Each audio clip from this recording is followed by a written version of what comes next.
জয় শ্রী রাধে, জয় জগৎবন্ধু হরি। ব্রজ ৮৪ কোষের নতুন ব্লগে আপনাদের স্বাগত জানাচ্ছি। বিগত ব্লগগুলো আপনারা দর্শন করেছেন।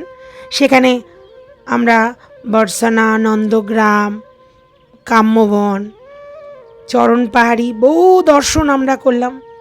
এইবার আমরা যাচ্ছি শেরগড় খেলন বনের দিকে। আজ ব্রজ ৮৪ কোষের তৃতীয় দিন। আমরা আজ যাচ্ছি খেলন বন। যেসব বনের আমরা কথা শুনে থাকি, দ্বাদশ বন, সেই দ্বাদশ বনের আমরা আছি আজ শেরগড় খেলন বনের দিকে, যেখানে ভগবান সখাদের সঙ্গে খেলা করতেন। কখনো বা কেউ সিংহাধ্বনি করতেন, কখনো কৃষ্ণ এখানে বংশীধ্বনি করতেন, ভ্রমরের সঙ্গে গুঞ্জন করতেন, কোকিলের সঙ্গে কুঞ্জন করতেন। আমরা এসে পৌঁছালাম খেলন বনে। আমরা দর্শন করছি খেলন বিহারীজির অপূর্ব সুন্দর দর্শন। বুধবার বলে সবুজ রঙের পোশাক পরানো হয়েছে। এখানে ভগবান সখাদের সঙ্গে খেলা করতেন। মা সুন্দর করে সাজিয়ে দিতেন কৃষ্ণ বলরামকে, আর বালকদের সঙ্গে ভগবান শ্রীকৃষ্ণ এখানে খেলা করতেন। মা অনেক সময় বনে এসে ডাকতেন, ওরে কৃষ্ণ ঘরে আয়। আর ভগবান এখানে সখাদের সঙ্গে আনন্দে খেলায় মত্ত থাকতেন। এই দেখুন ময়ূরের দর্শন। সকালবেলার সময় ময়ূরের দেখা হয়ে গেল। ময়ূর দেখলেই আমাদের মন আনন্দে একেবারে নিচে ওঠে। আজ বহু দর্শন রয়েছে। আমরা আছি শেরগড়ে খেলন বিহারীজির দর্শন করে পরবর্তী দর্শনের জন্য যাচ্ছি। পুরো ব্লগের সঙ্গে আপনারা থাকুন। এখানে কাত্যায়নী মার দর্শন আছে, যে কাত্যায়নী মাকে গোপীরা নিজের হাতে বানিয়েছিলেন, যে এখানে ভগবান চির হরণ করেছিলেন, বস্ত্র হরণ করেছিলেন। সেই বৃক্ষটি আমরা দর্শন করব। সঙ্গে আরও দর্শন রয়েছে, যেখানে গোপীরা তপস্যা করেছিলেন, সেই তপস্যা স্থল আমরা আজ দর্শন করব। বহু দর্শন রয়েছে। গরুর গোবিন্দজির দর্শন রয়েছে। এই ব্লগের শেষ অবধি আপনারা থাকলে সব আপনারা দেখতে পাবেন। বিহারবন, খেচা দাওজি, কালীয় নাগ যেখানে গিয়ে পাথর হয়ে গেছে সেই স্থানের দর্শন, বহু দর্শন রয়েছে এই ব্লগে। দূরে যমুনাজি রয়েছে, তবে আশ্চর্য ব্যাপার এখানে যমুনাজি ছিল না। যমুনাজিকে ভগবান শ্রী বলরাম লাঙল দিয়ে এখানে টেনে এনেছিলেন। সেই মন্দিরে আমরা যাচ্ছি। এইটি হলো খেচা দাওজি মন্দির। এই দাওজির নাম খেচা দাওজি। কেন হলো খেচা দাওজি? কারণ লাঙলের ফলা দিয়ে যমুনা মাকে টেনে এখানে এনেছিলেন। আর টানা শব্দটি হিন্দিতে খেচা। আপনারা যারা হিন্দি ভাষা জানেন তারা নিশ্চয়ই জানেন খেচা দাওজি। এখানে দূরে শ্রী যমুনা মাই রয়েছে। আমরা খেচা দাওজি দর্শন হলো। এরপর আমরা পরবর্তী দর্শনের জন্য যাচ্ছি। এইসব জায়গা শেরগড়ে অবস্থিত। আর এখানে ভগবান, এই বনে ভগবান খেলা করতে এসেছিলেন। এই যে দেখুন ময়ূর, গাড়ি একটু থামিয়ে আমরা ময়ূর দেখছি। এই জমির মধ্যে সকালবেলার সময় ময়ূর, অপূর্ব সুন্দর ময়ূর আমরা দেখতে পাচ্ছি। ময়ূরের গলার রঙটি দেখলে আমার রাধারানী শ্যামসুন্দরের কথা মনে পড়ত।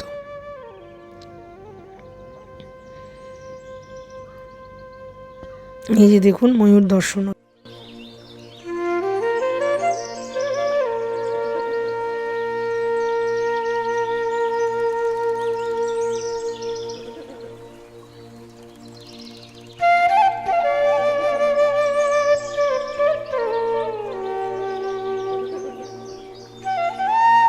আমরা এখন যাচ্ছি বিহারবনে। বিহারবন এমন একটি স্থান যেখানে ভগবান শ্রীকৃষ্ণ বংশীধ্বনি করতেন। আর বংশীর ধ্বনি শুনে শ্রীমতী রাধারানী সখীদের সঙ্গে বিহারের জন্য এখানে আসতেন। এখানে সুন্দর বিহারীজির দর্শন করছেন রাধারানীর সঙ্গে শ্রী বিহারীজি, কুঞ্জ বিহারী শ্রীহরিদাস। এখানে স্বামী হরিদাসজি, যিনি বাঁকে বিহারীকে প্রকট করেছিলেন, সেই স্বামী হরিদাসজির পরম্পরার সন্তগণ এই মন্দিরের সেবায় রয়েছেন। বহু সাধু সন্ত এখানে থেকে বিহারীজির সেবা করেছেন। এটি হলো বিহার কুণ্ড। এই বিহার কুণ্ডের কাছে কদম বৃক্ষের নিচে শ্রীমতী রাধারানীর জন্য শ্রীকৃষ্ণ বংশীর ধ্বনি করতেন, আর শ্রীমতী রাধারানী সখীদের নিয়ে এখানে আসতেন। স্বামী হরিদাসজির পরম্পরা সাধুসন্তদের কথাই বলছিলাম। এখানে সেই রকম এক স্বামীজির মন্দির রয়েছেন, যেখানে উনি থেকে বিহারীজির সেবা করতেন। তার স্মৃতি মন্দির এখানে রয়েছে। এখানে বিহারকুণ্ডে মানে বিহারীজি বিহার বনে যত গোবর্ষ গৌমাতারা আছে, সকলে নন্দবাবার ঘরে যে 9 লক্ষ গৌমাতারা ছিল তাদেরই বংশধর। বলা হয় রাধারানীর নাম স্মরণ করলে, রাধে রাধে বললে সকল গৌমাতারা এখানে চলে আসে। আমি রাধা রাধা বললাম, আমার সকলে ছুটে আসলো আমার কাছে। এটা একটা অন্যরকম অনুভূতি। এরপর এসে পৌঁছালাম অক্ষয় বটে। অক্ষয় বট এমন একটি স্থান যেখানে প্রয়াগরাজ তীর্থকে এখানে স্থান দেওয়া হয়েছিল। এখানে এসে প্রয়াগরাজ তীর্থ, এখানে তীর্থরাজ প্রয়াগ এখানেই এসে প্রকট হয়েছিলেন। এছাড়া আরও অনেক কথা রয়েছে। এখানে ভগবান শ্রীকৃষ্ণ এই বৃক্ষের উপরে শালগ্রামজিকে মুখে নিয়ে উঠে গিয়েছিলেন। এই স্থান 4 বার পরিক্রমা করলে তার পরিক্রমার ফল অক্ষয় হয়ে যায়। বলা হয় প্রয়াগরাজ তীর্থ এখানে অক্ষয় বটরূপে রয়েছে। বহু প্রাচীন এই বৃক্ষ, নন্দবাবার সময়ের এই বৃক্ষ এখনও আমাদের সামনে ব্রজে ভূমিতে দাঁড়িয়ে আছে। এই অক্ষয় বট দর্শন করছি আমরা সকলে পরিক্রমা করছি। 4 বার পরিক্রমা করে মন্দিরে দর্শনের জন্য যাব।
রাম লক্ষ্মণ সীতা শালিগ্রাম ভগবান এখানে মাহাত্ম অক্ষয়, এটা অক্ষয় বট। আর কেউ আছে? আপনারা 4 জনই? বেশ বেশ। রাধা কৃষ্ণ ভগবান কি জয়, বাকি বিহারী লাল কি জয়। এখানকার মাহাত্ম আমি শর্টে বলে দিয়েছি, বেশি সময় নেব না তোমাদের কাছে। মা যশোদা 56 প্রকারের ভোগ লাগিয়েছে, তাতে অনেক রকম মিষ্টান তৈরি করেছে। তো কালা জামুন করেছে, গোলাপ জামুন, কালা জামুন গোলাপ জামুন মিষ্টি মিষ্টি তো করেছে।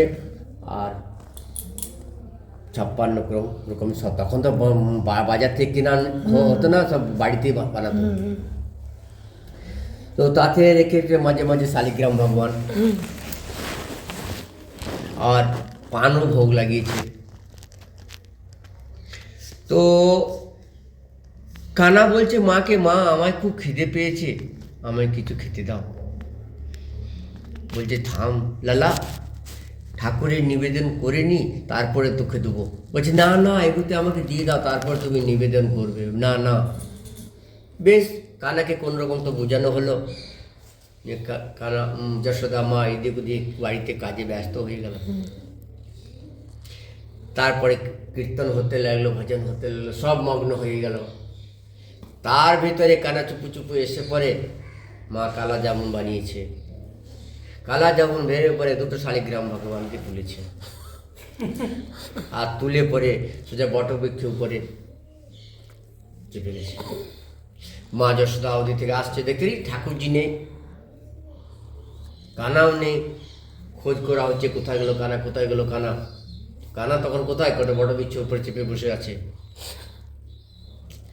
কানাকে ডাকছে, কানা আয়, কানা আয়। কানা আসবে কেন, দোনো মুখের তো ভরা রয়েছে। কানারে মাখন মিশির ভোগ যে লাগিয়েছিল তাকে, কানাকে লোভ দেখি, দেখালো আয় তাড়াতাড়ি আয়, খেতে দেবো। তখন কানা নিচে আসতে শালিগ্রাম ভগবানকে ছেড়ে দিয়েছে, মুখ থেকে বের করে দিয়েছে। বের করে দিয়েছে, মা যশোদা আঁচল নিয়ে ধরে নিয়েছে। তো কানা ভাবছে যে মা কেমন কালা জাম বানিয়েছে, এত শক্ত, চিবানো যাচ্ছে না। চিবাতে গেছে, নিয়ে একটা শালিগ্রাম ভগবানের দাঁত লেগে গেছে, আর একটা শালিগ্রাম ভগবানের যে পানের লেগেছে সেটা লাল হয়ে গেছে। তাই দর্শন তোমরা করবে এই শালিগ্রাম ভগবান। এটা হচ্ছে দাঁত লাগানো শালিগ্রাম উপরেরটা, আর এটা হচ্ছে লাল যে হয়েছে এই শালিগ্রাম ভগবান।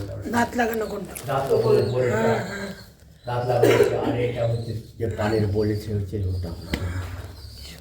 তোমরা শালিগ্রাম ভগবান অক্ষয় বটে আমায় 4 ধামে যাত্রা করাও। কানা বলছে বাবা তুমি তো খুব বৃদ্ধ হয়ে গেছো, বুড়ো হয়ে গেছে, চলাফেরা করতে পারছো না, কি করে তুমি যাবে? তো নন্দ বাবা বলছে তুই যেমন করে হোক আমাকে করা, তুই রাতকে দিন করতে পারিস, দিনকে রাত করতে পারিস, অসম্ভবকে সম্ভব, সম্ভবকে অসম্ভব করতে পারিস, তোর কাছে কিছু ব্যাপার নয়। ঠিক আছে বাবা, যেমন তোমার আজ্ঞা। তো কানা তীর্থরাজ প্রয়াগ যে এলাহাবাদের সঙ্গমে আছে তাকে ডাকানো। কানা আমায় কি আদেশ, আমায় কেন ডেকেছিস? বলছে বাবা খুব বৃদ্ধ হয়ে গেছে, চলাফেরা করতে পারছে না, বাবার ইচ্ছা 4 ধামে যাত্রা করবার। তুমি ব্রজের ভিতরে 33 কোটি দেব দেবতাকে এখানে নিয়ে এসো আর সবকে বিরাজমান করো, যেমন তোমার ইচ্ছা। তো আমি যে সব দেবী দেবতাকে নিয়ে আসবো, আমার কি মাহাত্ম্য থাকবে? তীর্থরাজ প্রয়াগ। কানা বলছে তুমি ওখানে অক্ষয় বট আছে, অক্ষয় বট রূপে তুমি এসো, ওখান থেকে জ্বর নিয়ে পড়ে আর এখানে প্রকট হও। তোমার যে 4 পরিক্রমা করবে সে অক্ষয় হয়ে থাকবে, ওটা ক্ষয় হবে না। অক্ষয় বট ভগবান কি প্রয়াগরাজ অক্ষয় বট রূপে এখানে এসেছে। এটার নাম হচ্ছে অক্ষয় বট। জয় জয় জয়।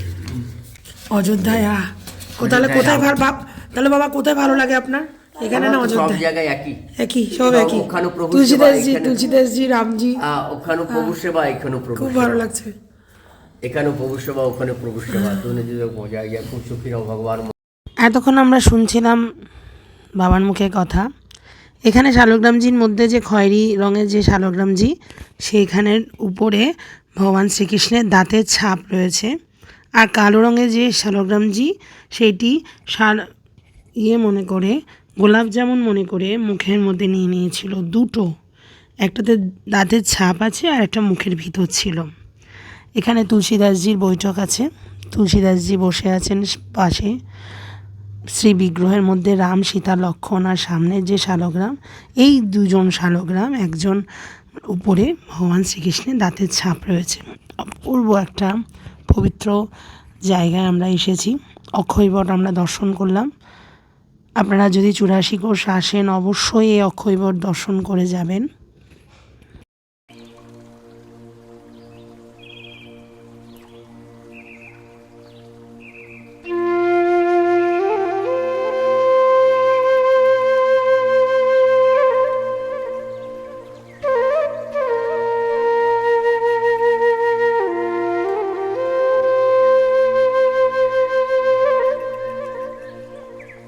পাশে একটা সুন্দর দোলনা দেখতে পাচ্ছি। আমার বাবা বলল চল তাহলে আমরা একটু বসি, অনেকক্ষণ তো হাঁটলাম। তাই এই দোলনার উপরে মা বাবাকে বসিয়ে দিলাম। এরপর আমরা পরের গন্তব্যস্থলের দিকে যাচ্ছি। এরপর আমরা এসে গেলাম চিরঘাটে, যেখানে কাত্যায়নী মার শ্রীবিগ্রহ রয়েছে। গোপীরা এই কাত্যায়নী পুজো করতেন। নিজের হাতে মায়ের শ্রীবিগ্রহ তৈরি করে কাত্যায়নী পুজো করতেন গোপীরা। কাত্যায়নী মহামায়ে মহাযোগিনী অধীশ্বরী নন্দ গোপসুত দেবী প্রতিমে কুরুতে নম। হে মা কাত্যায়নী, আমরা যেন নন্দের পুত্রকে নিজের প্রতিরূপও পেতে পারি। ব্রজের কুমারিকাগণ হেমন্তকালে কাত্যায়নী মার পুজো করতেন কাত্যায়নী বিগ্রহ তৈরি করে, নন্দের পুত্রকে নিজের স্বামীরূপে পাওয়ার জন্য। তারপরেই তো রাস রজনীতে ভগবানকে স্বামীরূপে, ভগবানকে নিজের করে পেয়েছিলেন গোপীরা। অপূর্ব সুন্দর মুহূর্ত। এই দেখুন কাত্যায়নী মার দর্শন করছেন আপনারা। এখানে চিরঘাট, পাশেই যমুনা রয়েছে। এই বৃক্ষটি দেখুন, এই বৃক্ষটি চিরঘাটের বৃক্ষ নয়, এটি তপবনের একটা অন্যতম বৃক্ষ। এই নিচেই কুমারিকাগণ কাত্যায়নী ব্রত করতেন। এখানে বৃন্দাবনের রজ নিচ্ছিলাম আমরা। তপবন বলা হয়, এখানে তপস্যার ভূমি। এখানে কৃষ্ণকে পাওয়ার জন্য তপস্যা করেছেন গোপীরা। এই সেই যমুনা। এই যে দেখুন, শ্রীকৃষ্ণ গাছের উপরে উঠে গিয়েছিলেন বস্ত্র হরণ করে। সেই বৃক্ষটি এখন দর্শন করব আমরা।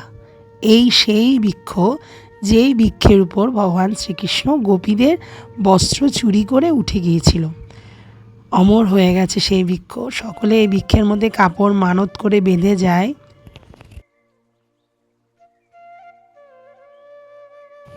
চিরঘাটের সেই বৃক্ষ আপনারা দর্শন করছেন। বহু প্রাচীন এবং অপাকৃত বৃক্ষ, ব্রজভূমির সেই বৃক্ষ চিরঘাটের, যে বৃক্ষের উপরে ভগবান শ্রীকৃষ্ণ গোপীদের বস্ত্র হরণ করে তুলে রেখেছিল। গোপীরা বস্ত্র চেয়েছিলেন ভগবানের কাছে।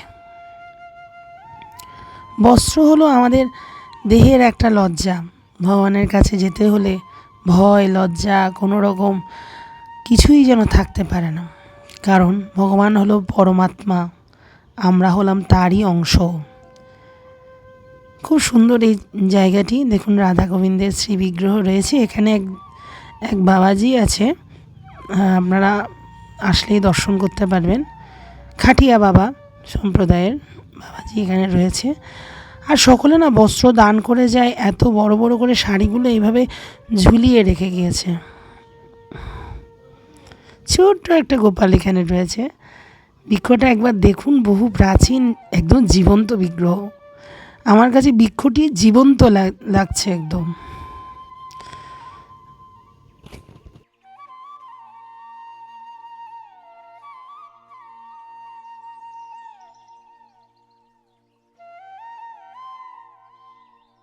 এরপর আমরা এসে পৌঁছালাম বৎসর বনে, যেখানে ব্রহ্মা গো-বাছুদের হরণ করেছিলেন। ভগবান শ্রীকৃষ্ণের গো-বাছুদের হরণ করেছিলেন। এই স্থানে শ্রীকৃষ্ণ সখাদের সঙ্গে পুলিন ভোজন লীলা করেছিলেন। এই ছোট বিগ্রহটি আগে ছিল এই যে নারায়ণ স্বরূপে ব্রহ্মাকে দর্শন দিয়েছিলেন, সেই নারায়ণের বিগ্রহ। মূল বিগ্রহ এই ছোট বিগ্রহ। পরে ওই বড় বিগ্রহটি প্রতিষ্ঠিত হয়। এই স্থানটিকে বলা হয় বৎসবন। বৎসবনে ব্রহ্মা ভগবান শ্রীকৃষ্ণের সখা এবং বৎসদের হরণ করে নিয়ে গিয়েছিল। গরু বাছুদের এবং সখাদের হরণ করেছিল। এইখানেই ভগবান শ্রীকৃষ্ণ পুলিন ভোজন করেছিলেন সখাদের সঙ্গে। আমাদেরও এখানে ভোজনের সময় হয়ে গেছে। আমরা রাধাকুণ্ড থেকে একটু নিয়ে এসেছিলাম অন্ন, ডাল, আলু সিদ্ধ। তাই ভাবছি কোথায় পাবো। এখানে কিছুক্ষণ আমরা বসেছি। ভগবান শঙ্খচক্র গদা পদ্মরূপে ব্রহ্মাকে এখানেই দর্শন দিয়েছিলেন। 1 বছর কাল হয়ে গেছে, ব্রহ্মা সখাদের নিয়ে গেছে। 1 বছর ধরে ভগবান শ্রীকৃষ্ণ নিজের অঙ্গ থেকে গরুর বাছু সখাদের সৃষ্টি করলেন। 1 বছর ধরে ভগবান শ্রীকৃষ্ণ এখানে সখাদের সঙ্গে, গরু বাছুদের সঙ্গে লীলা করেছেন। 1 বছর ধরে গোমাতাদের ভালোবাসা, ব্রজ গোপীদের ভালোবাসা সন্তান রূপে গ্রহণ করেছেন ভগবান। এই যে দেখলেন কিছুক্ষণ আগে ভগবান শ্রীকৃষ্ণের চরণ চিহ্ন, এখানে সুন্দর হনুমানজি রয়েছে। ব্রহ্মমোহন লীলা, ব্রহ্মা ভাবছে যে গরু বাছুদের গোচারণ করে, সখাদের এঁটো খায়, এঁটে খায়, সে কি ভগবান? পরীক্ষা করি। তাই ভগবানকে পরীক্ষা করার জন্য ভগবানের গরুর বাছু এবং সখাদের হরণ করেছে ব্রহ্মা। এই যে বৃক্ষটি দেখছেন, এখানে 2টো পেঁচা, 2টো টিয়া, সব জোড়া জোড়া। এখানে ব্রজের ব্রাহ্মণরা বলছেন এখানে 2টো টিয়া, 2টো পেঁচা যুগল রূপে রয়েছে এখানে। ব্রহ্মা এই স্থান থেকে গরু বাছু এবং সখাদের হরণ করে নিয়ে গেছেন। নিয়ে গিয়ে নিজ লোকে বন্দি করে রেখেছেন। ভগবান নিজের শরীর থেকে সখাদের ও গরু বাছুদের সৃষ্টি করেছেন। সৃষ্টি করে ব্রজে ফিরে গেছেন। কারণ গোমাতারা বাছু হারা হয়ে কাঁদবে, ব্রজ গোপীরা সন্তান হারা হয়ে কাঁদবে। তাই ভগবান নিজের অঙ্গ থেকে সকলকে সৃষ্টি করলেন। এখানেই ভগবান বৈভব লীলা দর্শন করালেন। ব্রহ্মা বুঝতে পারেনি। 1 বছর পর এসে দেখছে সখাদের সঙ্গে সেই তো বসে আছে কৃষ্ণ, সেই গরু বাছুরদের সঙ্গেই সখাদের সঙ্গে খেলা করছে। তখন ব্রহ্মা বুঝতে পারলেন এ সাধারণ নয়, এ ভগবান। এরপর আমরা এসে পৌঁছালাম কালীয় নাগের এই মন্দিরে। কালীয় নাগ যখন দমন হয় বৃন্দাবনে, তখন কালীও চলে যাচ্ছিল রমণক দ্বীপে। যাওয়ার সময় পিছন ফিরে কালীও একবার ব্রজভূমিকে দেখে। দেখার পর কালীও এখানে পাথর হয়ে যায়। আমি এই স্থানটিকে আগে আসিনি, এই আসলাম। এখানে কালীও যেন পাথর হয়ে এখানে এই স্থানে রয়েছে। এটা কালীয় নাগের মন্দির বলা হয়। পূর্বের ঘটনা, মুঘল রাজ্যে যখন চলছিল, এই কালীয় নাগ, এই সর্পের উপরে মুঘলরা বহুবার আক্রমণ করে। সর্প থেকে রক্ত পড়তে থাকে। এই সর্প এখানে এভাবেই রয়েছে। বলা হয় কালীও ব্রজে ছেড়ে যায়নি, বৃন্দাবনে থেকে কালীও ভগবানের নাম করছেন। সবচেয়ে মজার ব্যাপার হলো এখানে পাশে যে দিঘিটা রয়েছে, এই দিঘির মধ্যে সব সাপ। পূজারীজি বলছেন এই যে দিঘি দেখছো সামনে, এই দিঘির মধ্যে কত যে সহস্র সাপ আছে তার হিসাব নেই। তার থেকে বড় কথা, এইখানে এই স্থানে অঘাসুরকে বধ করেছেন ভগবান শ্রীকৃষ্ণ। ব্রহ্মহরণ লীলা যেদিন হয়েছিল, ভগবান শ্রীকৃষ্ণ এই স্থানেই অঘাসুরকে বধ করে। অঘাসুর সর্প হয়ে এসেছিল ভগবান শ্রীকৃষ্ণকে বধ করবে বলে। ভগবান সখাদের নিয়ে তার মুখের ভিতর ঢুকে বড় হয়ে যায়, ব্রহ্মানন্দ ভেদ করে অঘাসুর মারা যায়। আর এই দিঘি দেখছিলে, এই দিঘির মধ্যে আপনারা পূজারীজি বলছে সব সাপ। অদ্ভুত স্থান। কালীও এখানে পাথর হয়ে গেছে। কালীও ব্রজ ছেড়ে যায়নি। যার উপরে ভগবান নৃত্য করে সে তো অপাকৃত হয়ে যায়। ব্রজধাম ছেড়ে গেলে তো ভগবানের চরণ ছাড়া হয়ে যাবে। আর ব্রজে যারা থাকে তারা কি ব্রজ ছেড়ে যেতে চায়? তাই কালীও পিছন ফিরে যেই তাকিয়েছে, এই স্থানে সর্প হয়ে এই স্থানে রয়েছে। অপূর্ব স্থানটি আমার খুব ভালো লেগেছে। আপনারা দেখুন কি যে ভালো লাগছিল এই জায়গাটি। সামনে একটা দিঘি রয়েছে। পূজারীজি বলছেন একবার এখানে জল উঠে গিয়েছিল, জলের সঙ্গে অনেক সর্প, সর্প নাকি এখানে ভর্তি, সাপে ভর্তি। যাই হোক, জায়গাটি অপূর্ব সুন্দর।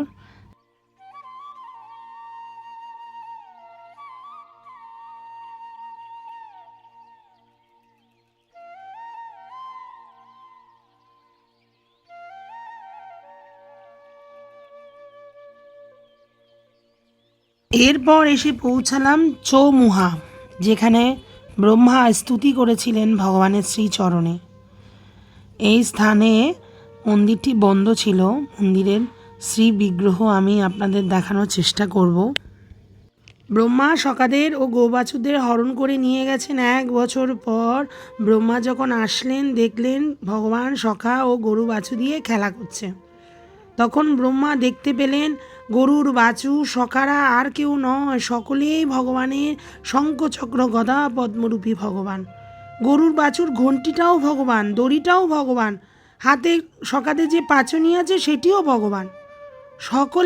সকল কিছু শঙ্খচক্র গদা পদ্মরূপী নারায়ণময় জগৎ দেখে হাত জোর করে 4 মুখে স্তুতি করছেন ব্রহ্মা। এই স্থানে স্তুতি করেছেন সেই বিগ্রহ ব্রহ্মা।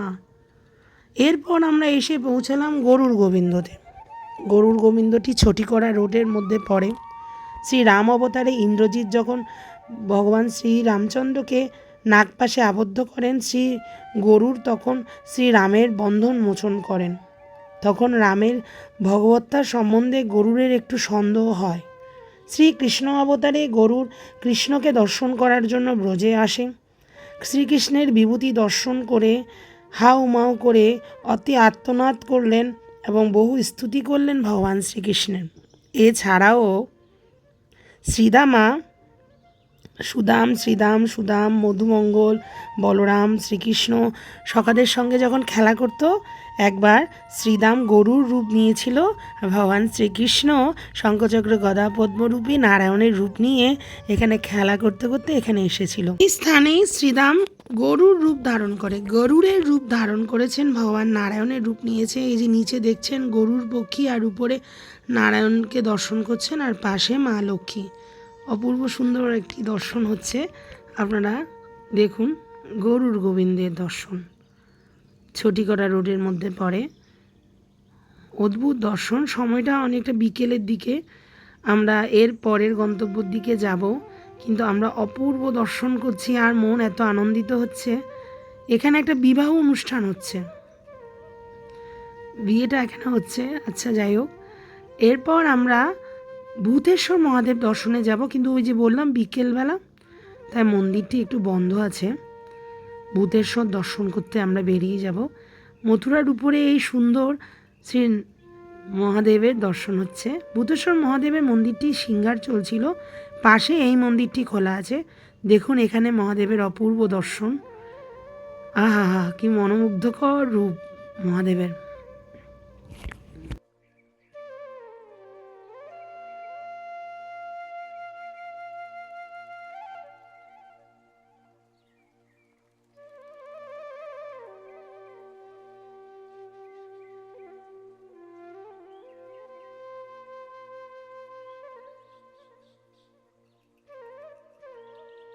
মন্দিরে এখনও সিঙ্গারের কাজ চলছে, মহাদেবকে সিঙ্গার করানো হচ্ছে। মন্দিরের দরজাটি বন্ধ আছে, কিন্তু দর্শন করতে হলে আমাদেরকে কিছুক্ষণ অপেক্ষা করতে হবে, তাই আমরা বসে রয়েছি। মহাদেবের যেই দর্শনের দুয়ার খুলল, এই যে অপূর্ব দর্শন, অনেক লোক দর্শনের আশায় বসে আছে। আমরা এখন আরতি দর্শন করব। এখন আরতির সময় হয়ে গেছে, তাই আরতি হচ্ছে। আশেপাশে এত আওয়াজ, তাই আমাকে ভয়েসে এভাবেই দিতে হলো। আরতির আওয়াজটা শোনানো সম্ভব হয়নি, কারণ প্রচুর আওয়াজ ছিল আশেপাশে।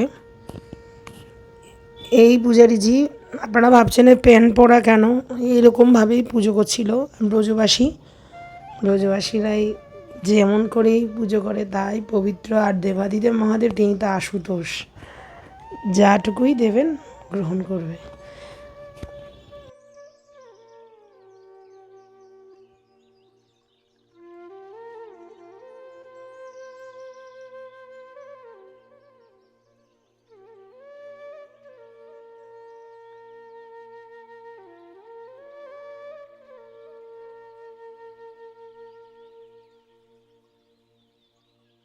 হয় মথুরার দ্বারপাল হলো ভূতেশ্বর মহাদেব। পুরো ব্রজে 4টি মহাদেবের দর্শন আমরা করেছি। কামেশ্বর মহাদেব, ভূতেশ্বর মহাদেব, গোপেশ্বর মহাদেব, চক্লেশ্বর মহাদেব। চক্লেশ্বরটি বাকি রয়েছে, ওটাও আপনাদের দর্শন করাবো। সামনেই রয়েছে নন্দী মহারাজ। আমি একটা কাপড় এনেছিলাম মহাদেবকে দেওয়ার জন্য, ওটি মহাদেবের মস্তকে বন্ধন করে দিয়েছে। আমার ব্লগটি এখানেই শেষ হচ্ছে, আজকের মতো এখানেই শেষ হলো। আজ আরও 2টো ব্লগ রয়েছে 84 কোষ ব্রজ পরিক্রমার। আমি এখন জন্মস্থানে যাব, কংসের কারাগারে। সেখানে তো মোবাইল নেওয়া সম্ভব না, তাই আপনাদের দর্শন করানোর সুযোগ হবে না, মোবাইল রেখেই চলে যেতে হবে। এইটি হলো পুত্রাকুণ্ড। কৃষ্ণের জন্মের পর কাপড় চোপড়গুলো এখানেই ধোয়া হয়েছিল। মথুরার দর্শন চলছে, পরের ব্লগেও মথুরার দর্শন রয়েছে। আমার চ্যানেলটা সাবস্ক্রাইব করে আমার পাশে থাকুন। পরবর্তী 2খানা ব্লগ রয়েছে, তা আরও অনেক ব্লগ রয়েছে, সেগুলি দর্শনের জন্য আপনাদের আমন্ত্রণ জানাচ্ছি। আমার সঙ্গে থাকুন, আমার চ্যানেলটা সাবস্ক্রাইব করুন। যদি ভালো লেগে থাকে কমেন্ট বক্সে জানান আপনাদের কেমন লাগছে। আজ এখানেই রাখছি। মথুরার দর্শন আপনাদের কেমন লাগছে, ব্রজ দর্শন আপনাদের কেমন লাগছে, আরও কিছু যদি প্রকাশ করার ইচ্ছে হয় অবশ্যই জানাবেন। জয় শ্রী রাধে, জয় জগৎবন্ধু হরি।